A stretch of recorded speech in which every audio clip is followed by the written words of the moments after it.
Promote చేశారు. అక్కడ response ఎలా ఉంది? యూఎస్ వెళ్ళడానికి కారణం ఏంటి? ఇక్కడ సినిమా రిలీజ్ వదిలేసి.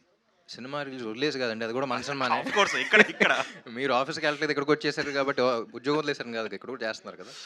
సో బేసిక్లీ ఏంటంటే లైక్ వి డిస్కస్ ముందల నుంచే నవంబర్ ఎండ్ రిలీజ్ చేయాల్సి వచ్చింది. నవంబర్ అంటే ఏంటో తెలుసు మనందరికీ అండి సార్. కొంచెం సార్.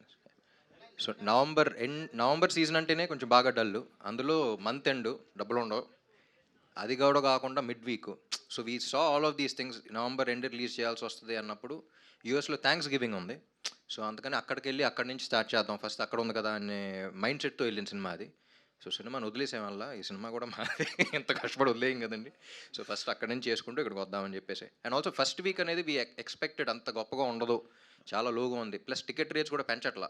నా ప్రీవియస్ సినిమాల కన్నా కొన్ని ఏరియాస్ తక్కువ కూడా పెట్టాం, ఎందుకంటే ఎక్కువ మంది చూడాలనేది.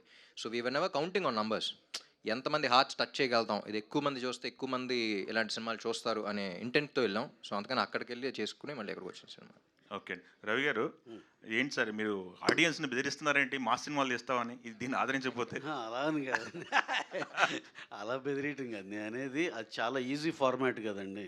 ఇప్పుడు ఇంత సెన్సిటివ్గా ఇక్కడ ప్లాంట్ వేసి పే ఆఫ్ లేదని చెప్పి ఎమోషన్ కరెక్ట్గా డీల్ చేసి, ప్లస్ కొత్త ఎమోషన్ డీల్ చేసి, ఇవన్నీ ఏంటంటే ఇప్పుడు డైరెక్టర్ అలా రాయటమే గొప్ప, అలా రాసిన అతను సపోర్ట్ చేయటం ఒక ఎత్తు అయితే, దాన్ని ఒక హీరో గారు నమ్మి కన్విన్స్ అవ్వటం గొప్ప. ఇలాంటి అంత ఫ్రీక్వెంట్గా రావు కదా ఇలాంటి సినిమాలు. అది ఆ టెంప్లెట్ ఆ ఫార్ములా వెరీ ఈజీ కాబట్టి ఎందుకు ఇంత కష్టపడటం. ఇంకా రెగ్యులర్ ఫార్మాట్లో దీనిలో అంతేగాని బెదిరింపు కాదు. అలాగే పెద్ద హిట్లు కొట్టినాయి అన్నీ మా సినిమాలేనండి. ఏది అలాంటి ఓరమ్మ సినిమాలే పెద్ద హిట్లు కొట్టినాయి. దాన్ని డిస్రెస్పెక్ట్ చేసేదో లేకపోతే అలా అని కాదు. ఇంత కష్టపడటం ఎందుకు, చాలా ఈజీ గోయింగ్ సినిమా ఏదన్నా స్టాండర్డ్ టెంప్లెట్ సినిమా చేస్తాం అనే మాటే తప్పితే దీన్ని అవి చేసేవాళ్ళు తప్పు కాదు, ఈ చేసేవాళ్ళు ఒప్పు కాదండి. అంటే ఏం లేదండి, ఇందులో చాలా ప్రొడ్యూసర్స్ పాయింట్ ఆఫ్ వ్యూ చెప్తున్నా. అది ఎలా ఉంటుందంటే బాగా ప్యాషనేట్గా ఒక సినిమా నమ్మి చేసి ఒక కథ చెప్పాలి, ఒక ప్యాషన్తో తీసే సినిమాలు వేరు. It all depends on the audience అండి. ఆడియన్స్ ఇలాంటి సినిమాలను ప్రోత్సహిస్తే మళ్ళీ చేయగలం అనే నమ్మకం వస్తూ ఉంటుంది. లేకపోతే ప్రొడ్యూసర్స్ ఈయనే కాదు, నేను what I have observed is, ఇది ఒక బిజినెస్ కింద చూడొచ్చు, ఇది ఒక ప్యాషన్ కింద చూడొచ్చు, ఇది ఒక గ్యాంబుల్ కింద కూడా చూడొచ్చు. ఒకే ఇండస్ట్రీ 3 విధాలుగా చూడొచ్చు. సో ఎంత ప్యాషనేట్గా తీసి అవన్నీ చేసిన తర్వాత కొన్ని ర్యాండమ్ మాస్ సినిమాలు నేను that is still my bread and butter చెప్తున్నా. అది మైండ్ సెట్ ఎలా వెళ్ళిపోద్దంటే, సరే 10 సినిమాలు చేద్దాం, గ్యాంబుల్ చేద్దాం, ఆడేస్తుంది కదా అనే మైండ్ సెట్లోకి వెళ్ళిపోతారు ప్రొడ్యూసర్స్ జనరల్గా. కానీ ఇంత ప్యాషనేట్గా తీసి ఇంత ఆనెస్ట్ రైటింగ్ మీరు అబ్జర్వ్ చేస్తే, సినిమా మీ అందరికీ వాళ్ళు నచ్చడం కారణం, మీరు అందరూ ఇంత మంచి రేటింగ్ రివ్యూస్ ఇవ్వడం కారణం honesty, the way we respected the audience, the way ఏది ఊరికే ఇప్పుడు ఒక సాంగ్ ఇప్పుడు ఒక ఫైట్ అన్నది ఇలా ఎవ్రీథింగ్ ఇస్ వెరీ ఆర్గానిక్. అంటే మహేష్ రాస్తున్నప్పుడు మేము తీస్తున్నప్పుడు కూడా చాలా ఆనెస్ట్గా ఇది ఎక్కడ చీట్ చేయకుండా జెన్యున్గా తీద్దాం, జెన్యున్గా కనెక్ట్ అవుదాం అని చేసిన సినిమా ఇది. సో దీనికి ఇంకొక ఎక్స్టెన్షన్, ఒక ఎగ్జాంపుల్తో చెప్తే ఈజీగా ఉంటుందండి. ఒక శంకరాభరణం కనుక ఆడకపోతే స్వాతి ముత్యమో సాగర్ సంగమో ఇట్లాంటి సినిమాలు లేవు ఇక. ఎందుకంటే ఆ రోజు విశ్వనాథ్ గారు కూడా మంచి యాక్షన్ డైరెక్టర్ అయిపోయేవాళ్ళు.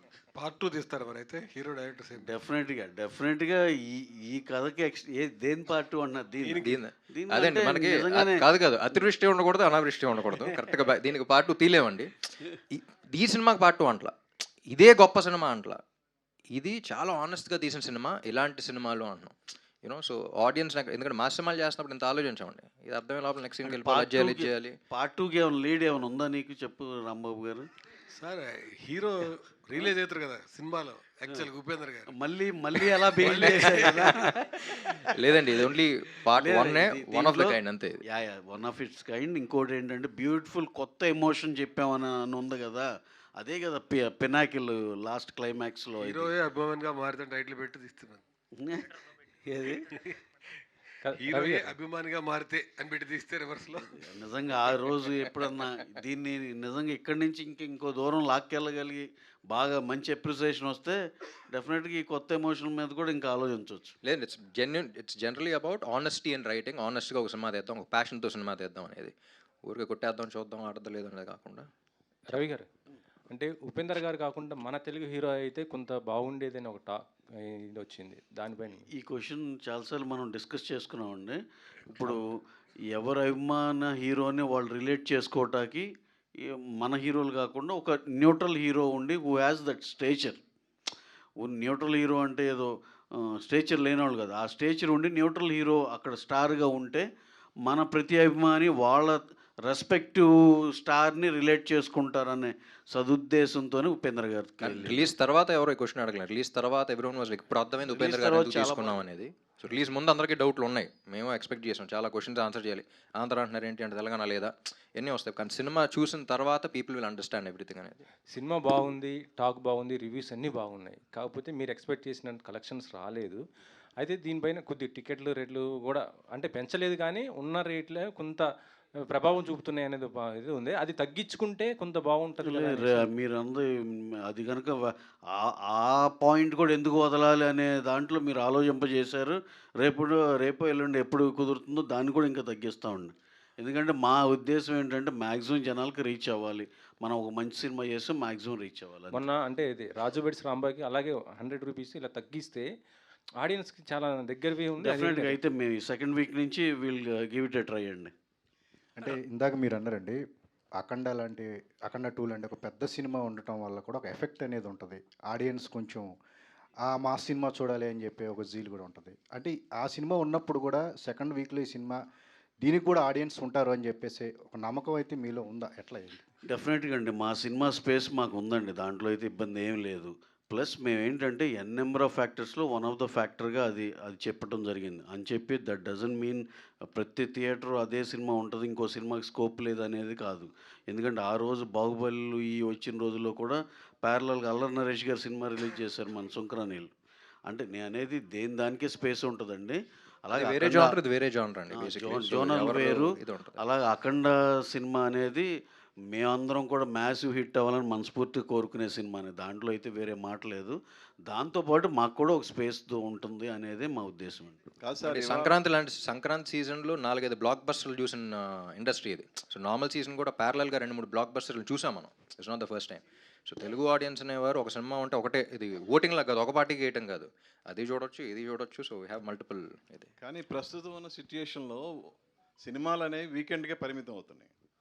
సో ఇది 1 వీక్ కూడా అయిపోయింది, సెకండ్ వీక్ కూడా గ్యారంటీ రన్ ఉంటుందనే కాన్ఫిడెన్స్ ఏంటి?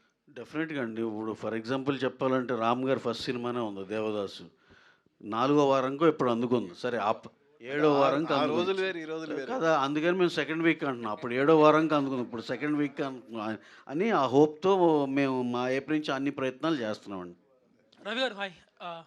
సో మీ బ్యానర్లో వచ్చిన డియర్ కామ్రేడ్ కానీ, అంటే సుందరానికి కానీ, ఆర్ చిత్రలహరి కానీ, ఇప్పుడు ఇది కానీ చాలా మంచి సినిమాలు. బట్ బాక్స్ ఆఫీస్ వైజ్ మీరు కమర్షియల్గా మిమ్మల్ని ఎక్కువ సాటిస్ఫై చేయలేకపోతున్నాయి. సో ఇలాంటి మూవీస్, సో రెట్రోస్పెక్ట్ చేసుకున్నారు ఎక్కడ మిస్టేక్ అవుతుంది అని ఇలాంటి వాటికి? అంటే ఇప్పుడు మీరు అప్పుడే ఒక స్లాట్లో పెట్టేయండి దీన్ని. ఇది కాదు మీరు ఏం చేస్తున్నారంటే ఇంకా ఉన్నప్పుడే మీరు నెగిటివ్ చేసేస్తున్నారు, అది కాదు. సో మొత్తం రన్ అయిపోయిన తర్వాత ఈ క్వశ్చన్ నెక్స్ట్ ప్రెస్ మీట్ సినిమాలు వారం ఒక సినిమా రిలీజ్ అవుతుంది, ఆ ప్రెస్ మీట్లో అడగండి. ఇప్పుడు ఇంకా సినిమా రన్లో ఉంది, ఆ స్లాట్లో వేసేయకండి అప్పుడే. అదే అంటున్నాం, మేము ఫస్ట్ వీక్ ఇది ఇంకా అవ్వాలా మా రన్. మేము ఆల్రెడీ యాంటిసిపేట్ చేసాం, తక్కువ టికెట్ రేట్లు పెడదాం. నేను శశి గారు అక్కడ కూర్చొని రవి గారితో మాట్లాడినప్పుడు తక్కువ టికెట్ రేట్స్ పెడదాం, నవంబర్ డెడ్ సీజన్, అసలు వద్దనుకున్న సీజన్లో వస్తున్నాం. సో ఫస్ట్ వీక్ కాదు, సెకండ్ వీక్ పికప్ అవుద్ది. So this is what we already anticipated. మీరు ఈలోపే అంతే కదా అంటే కొంచెం. సో ఈ క్వశ్చన్ నెక్స్ట్ ప్రెస్ మీట్లో గుర్తుంచుకోండి, మీరు రండి ఆన్సర్ చేసుకోండి. సరే సార్, అయితే ఇది డెఫినెట్గా సార్ చెప్పినట్టు మేము ఇప్పుడు ఎన్ని పెర్మిటేషన్ కాంబినేషన్లు ఎలా ట్రై చేయాలో అన్నీ కూడా చేస్తాం. డెఫినెట్గా మేము కాన్ఫిడెంట్గానే ఉన్నాం, ఒక డీసెంట్ రన్ అయితే మా సినిమాకి డెఫినెట్గా వస్తుందని. మీరు అడిగింది మా తీసేసి మీరు అంటే సుందరానికి డియర్ కామ్రేడ్ ఇవి అంటున్నారు, అది ప్రతిదానికి ఆ టైంలో. ఎందుకంటే మళ్ళీ ఎప్పుడో అడిగేది దీనికి కూడా ఆన్సర్ చేసేస్తాను. నేనేమంటున్నానంటే నెంబర్ ఆఫ్ ఫ్యాక్టర్స్ ఉంటాయండి. ఒక సినిమా తీసి నిలబెట్టుకుని పబ్లిసిటీ చేసి అన్నీ చేసినా కూడా ఇంకా XYZ ఫ్యాక్టర్స్ ఉంటాయి. అవి ఏంటనేది ఎప్పటికప్పుడే అనలైజ్ చేసుకుని నెక్స్ట్ ఆ తప్పులు జరగకుండా చూసుకుంటూ వెళ్ళటమే. ఇది కాక మన చేతిలో లేని ఫ్యాక్టర్స్ కూడా ఉంటాయి, దానికి మనం ఎవరూ ఏం చేయలేము. దాన్ని ఎలా ఓవర్కమ్ చేసుకోవాలో మ్యాక్సిమం డ్యామేజ్ తగ్గించుకోవడం చూస్తాం. కానీ ప్రాపర్ ఆన్సర్ తర్వాత నెక్స్ట్ ప్రెస్ మీట్లో. Ram garu, so one thing I observed in the movies, మీరు హీరోయిజానికి ఎక్కడ స్కోప్ ఇవ్వలేదు ఎక్కువ. You went with the flow, you went with the character. So was that a conscious decision? అంటే మీకు స్కోప్ ఉండింది చాలా చోట్ల to keep that fight or to keep that song. So why was it not taken? Very good question అండి. మహేష్ కొంచెం స్టార్టింగ్లో cinema okay అయిన తర్వాత చాలా ఆనెస్ట్ స్క్రిప్ట్తో వచ్చాడు. కానీ ప్రతి డైరెక్టర్ జరిగేలాగానే మహేష్ కూడా చాలా చుట్టుపక్కల ఉన్న ఫోర్సెస్ రామన్ ఉన్నాడు, ఇంకా పెంచాలి కదా, అది చేయాలి కదా, ఇక్కడ ఐటమ్ సాంగ్ పెడదాం, అది పెడదాం, మధ్యలో జాతర సీన్ ఫస్ట్ ఒకసారి కన్ఫ్యూజ్ అయిపోయి వచ్చాడు. సార్ జాతర సీన్లో ఐటమ్ సాంగ్ ఉండవు బాబు, ఇది చాలా చుట్టుపక్కల కన్ఫ్యూజ్ చేస్తారు, నీకు కరెక్ట్ అనిపించట్లేదు, నీకు తెలిసేది, let's make it an honest film. ఈ సినిమాలో నేను కనపడకూడదు, సాగర్ అనే క్యారెక్టర్ ఒకటే కనపడాలి. ఎందుకంటే లైక్ ఐ సెడ్, తెలుగు సినిమాలు ఇన్ని సినిమాలు వచ్చినాయి కానీ ఒక కొత్త ఎమోషన్ ఇంట్రడ్యూస్ చేసే సినిమా లేదు. Like I said before the release also, fan star మధ్య అన్ని చూసాం కానీ ఈ రిలేషన్షిప్ అనేది ఎప్పుడు ఎక్స్ప్లోర్ చేయాలి. మన సినిమాకి మాత్రం, మన తెలుగు ఇండస్ట్రీకి మాత్రం పరిమితమైంది. సో అలాంటి చేస్తున్నప్పుడు లెట్స్ కీప్ ఇట్ ఆనెస్ట్. ఇక్కడ చేయొచ్చు అన్నా సరే వద్దు, ఫైట్ కొడతాడు అక్కడ పడతాడంటే వద్దు, ఇక్కడే పడాలి. ఫిజిక్స్ కొంచెం will keep all of that in mind. చాలా జెన్యూన్గా రంగ గుర్తు ఏదో ఫైట్ సీక్వెన్స్లో ఎవడో అట్టుకొని ఫైటా అలా చెయ్యి పెట్టిన వెంటనే ఒక లుక్ ఇచ్చాను, పరిగెత్తుకుంటూ వచ్చాడు.